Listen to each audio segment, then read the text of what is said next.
सर्वप्रथम सर्वांना श्री स्वामी समर्थ.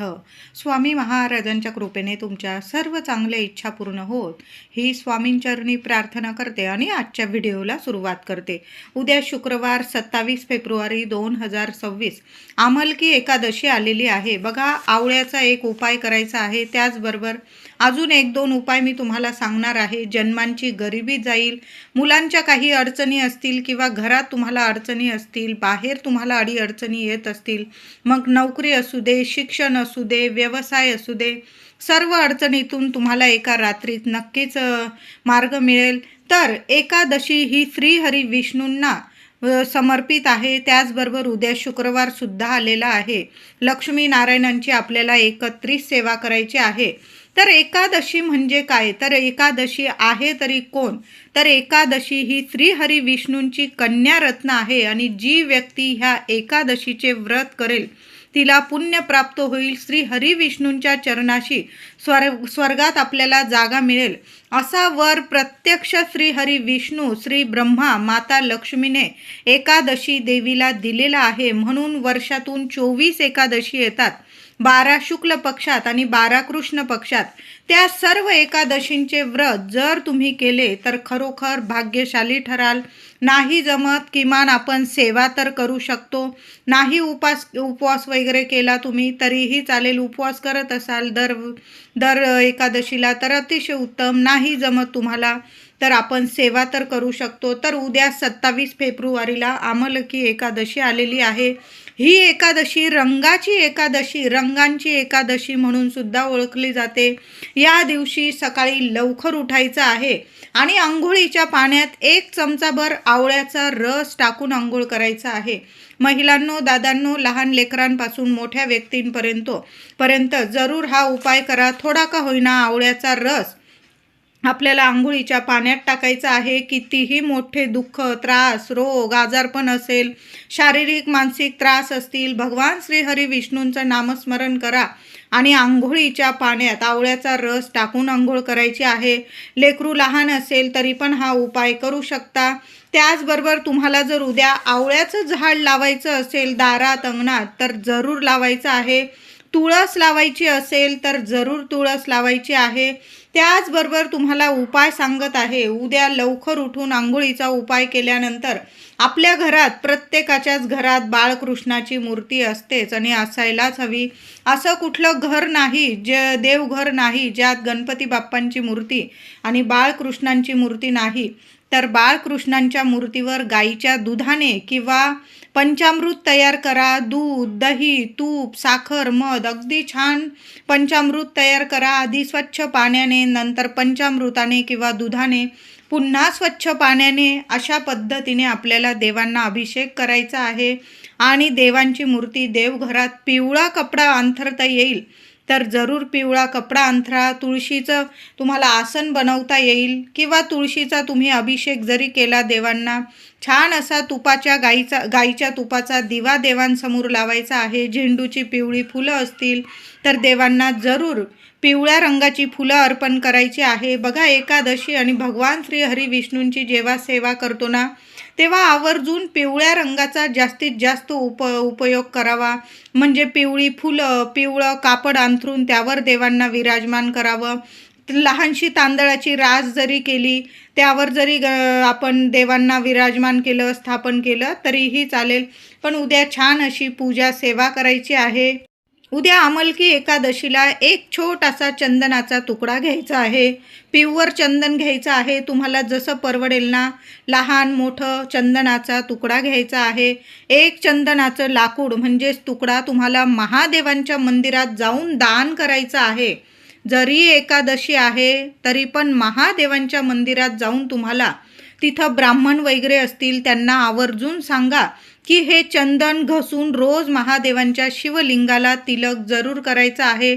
नक्कीच ही सेवा इतकी प्रभावी सेवा आहे. चंदनाच्या लाकडाबरोबर महादेवांच्या शिवलिंगावर तुम्हाला 1 मुठ्ठी गुलाल सुद्धा अर्पण करायचे आहे. मनातली इच्छा बोला. 1 चंदनाचं लाकूड आणि 1 मुठ्ठी गुलाल महादेवांच्या मंदिरात जरूर अर्पण करा. कारण एकादशीला, आमलकी एकादशीलाच भगवान शंकरजी, माता पार्वती लग्नानंतर पहिल्यांदाच काशीला आलेले होते. सर्व देवी देवतांनी गुलाल आणि अबीर अर्पण करून त्यांचे स्वागत केले होते. अशी मान्यता आहे की या दिवशी भगवान शंकरांना आणि माता पार्वतीला गुलाल चढवावा आणि आपल्या सर्व इच्छा जरूर पूर्ण होतात. म्हणून या दिवशी घरात किंवा मंदिरात तुम्हाला थोडा का होईना गुलाल देवांच्या चरणी जरूर अर्पण करायचा आहे. घराजवळ महादेवांचं मंदिर असेल, मुठभर गुलाल आधी देवांना अभिषेक करा, बेलफूल अर्पण करा, मुठभर गुलाल अर्पण करा. एक चंदनाचं लाकूड तुम्हाला जेवढं परवडेल तेवढं जरूर तिथं ठेवण्या. जसं जसं ते चंदनाचं लाकूड घसून देवांना चंदन लावलं जाईल तिलक स्वरूप, तशा तशा तुमच्या सर्व इच्छा मनोकामना जरूर पूर्ण होतील. सुंदर दिवस आहे. जेवढ्या सेवा कराल ना तेवढ्या नक्की करा. उद्या घरात किंवा मंदिरात एक आवळा तुम्हाला हातात घेऊन तुमची मनोकामना बोलून, मग तुमचं घराजवळ विठ्ठल रुक्मिणीचं मंदिर असेल, भगवान श्री हरी विष्णूंचं, श्रीरामांचं, राम सीतेचं मंदिर असेल, कुठल्याही मंदिरात जायचं आहे. एक आवळा ठेवून यायचा आहे. आवळा ठेवताना उजव्या हातात आवळा घ्यायचा आहे आणि त्यावर एक तुळशीपत्र ठेवायचं आहे आणि तुमची इच्छा बोलून तो आवळा देवांना अर्पण करायचा आहे. नैवेद्य नेलेला असेल तुम्ही, पिवळी मिठाई किंवा केळी वगैरे, तो नैवेद्यसुद्धा देवांना दाखवायचा आहे. एकादशीचं व्रत उपवास आपण देवांसाठी करतो, देवांचा उपवास नसतो. म्हणून आपण देवांना मिठाई, पेढे किंवा तुम्ही केळी वगैरे याचा नैवेद्य किंवा तुम्ही शिरा वगैरे भाजून नेला, देवांना शिऱ्याचा प्रसाद नैवेद्यात ठेवा आणि एक आवळा देवांच्या चरणी जरूर अर्पण करायचा आहे. चमत्कार तुम्हालाच दिसून येतील. पुढच्या 15 दिवसाच्या एकादशीला तुमची कुठलीही इच्छा असेल पूर्ण झालेलीच असेल. बघा, 100% तुमच्या इच्छा पूर्ण करणारी उद्याची एकादशी आहे. आवळ्याचे जेवढे उपाय करता येईल ना, आवळ्याचं झाड लावा. घरात सुद्धा देवांची पूजा झाल्यानंतर आवळ्याचा नैवेद्य दाखवायचा आहे.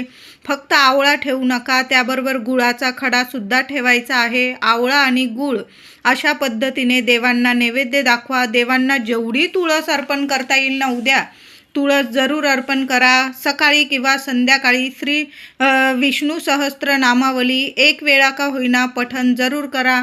नाही पठण यूट्यूबवर लावून द्या, जर असं मोठ्या स्वरात लावा.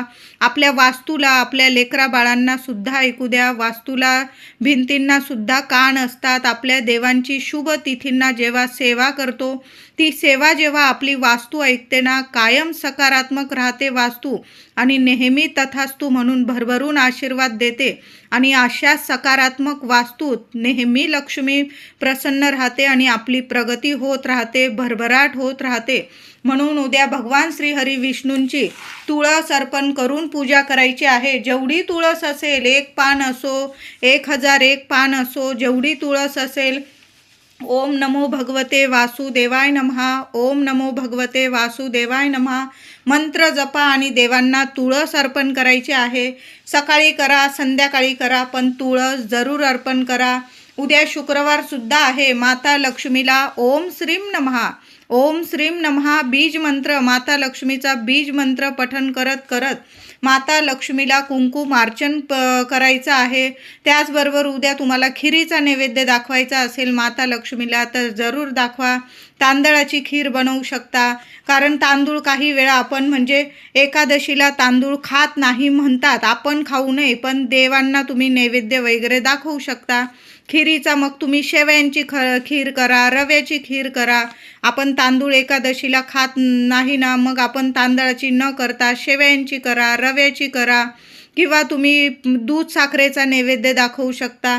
पण उद्या जेवढी सेवा होईल ना लक्ष्मीनारायणांची, बघा शुक्रवारी आमलकी एकादशी आलेली आहे, ही सेवा जरूर करायची आहे. घराजवळ जर पिंपळाचं झाड असेल ना, तर पिंपळाच्या झाडाखाली सुद्धा तेलाचा दिवा लावा, तुपाचा लावा, पण दिवा आवर्जून लावा. घरात तुळशी मातेजवळ, वृंदावनाजवळ तुळशी मातेच्या कुंडीजवळ तुम्हाला एक दिवा तुपाचा लावायचा आहे आणि तुम्हाला तुळशीत एक धागा लाल पिवळा कलावा तुम्हाला ठेवायचा आहे. त्यावर हळदी कुंकू अर्पण करायचं आहे आणि थोडीशी फुलं अर्पण करा. हळद कुंकू फुलं अक्षता वाहून तुळशी मातेची पूजा करा, सेवा करा आणि एक कलावा तुम्हाला बाजारात मिळून जाईल. पूजेच्या दुकानात लाल पिवळा कलावा तो धागा तिथं ठेवायचा आहे आणि संध्याकाळी, सकाळीच ठेवून द्या महिलांनो, नाही जमलं संध्याकाळी ठेवू शकता आणि रात्री झोपण्याच्या आधी तो कलावा उचलून घ्यायचा आहे.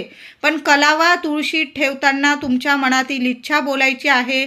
21 वेळा भगवान श्री हरी विष्णूंचा मंत्र जपा आणि मग कलावा तुळशी मातेच्या म्हणजे मातीवर ठेवायचा आहे. नंतर झोपण्याआधी तो कलावा उचलून घ्यायचा आहे, देवघरात देवांसमोर ठेवायचा आहे आणि नंतर तो मुलांना तुम्ही स्वतःसुद्धा हातात बांधायचा आहे. बघा, खूप सुंदर अनुभव येतील. कायम रक्षण कवच म्हणून हातात राहू द्या. तुम्ही प्रत्येक एकादशीला सुद्धा हा उपाय करू शकता किंवा 1-2 महिन्यांनी हाच कलावा बदलून घेतला, पुन्हा अशा पद्धतीने कलावा बांधला. कायम मुलाबाळांचं रक्षण होतं, मुलांच्या सर्व इच्छा पूर्ण होतात, लक्ष्मीनारायणांची कृपा होते. म्हणून एक कलावा उद्या तुळशीच्या कुंडीत ठेवा आणि रात्री झोपण्याआधी मुलांना जरूर देवांसमोर बसायचं, देवघरासमोर, आणि देवांचं नामस्मरण करून तो कलावा आपल्या मुलांच्या हातात किंवा दंडाला वगैरे बांधू शकता. गळ्यात बांधला तुम्ही लहान लेकरांना तरीही चालेल, गळ्यात बांधा, हातात मनगटावर बांधा किंवा आपल्या तुम्ही महिलांनी बांधला, दादांनी बांधला तरीही चालेल, पण जरूर बांधा. खूप चांगले अनुभव येतील तुम्हाला. कधीच कुणाची लेकराबाळांना नजरबाधा लागणार नाही. काही वेळा मुलांची थोडी प्रगती व्हायला लागली की नजरबाधा होते, मग शिक्षण असो, नोकरी असो, तर अशा पद्धतीने कलाव्याचा हा उपाय उद्या आवर्जून करायचा आहे. उद्या तुळशीजवळ सुद्धा एक आवळा ठेवता आला तर जरूर ठेवा. हे आवळे आपण उद्या नैवेद्यात ठेवणार, तुळशीजवळ ठेवणार. नंतर ते आवळे आणि तो गूळ असेल ना देवांसमोर नैवेद्यात ठेवलेला, तो सर्वांनी प्रसाद स्वरूप खायचा आहे, निर्माल्यात टाकून द्यायची गरज नाही. तो आवळा असेल, गूळ असेल, सर्वांनी थोडा थोडा प्रसाद स्वरूप खायचा आहे. कायम आरोग्यदायी राहाल तुम्ही. त्याचबरोबर एक एक तुळशीचं पान जरी देवांच्या चरणाजवळून उचलून तुम्ही मुलांना खायला द्या, तुम्ही स्वतः खा. इच्छा बोलून खाल्ली ना सर्व इच्छा नक्कीच पूर्ण होतात आपल्या. उद्या तुम्हाला आवळे दान करता आले तर जरूर एखाद्या मंदिराबाहेर एखादा गरीब व्यक्ती असेल किंवा ब्राह्मणाला वगैरे तुम्हाला आवळे दान करता आले ना तर आवळे जरूर दान करा.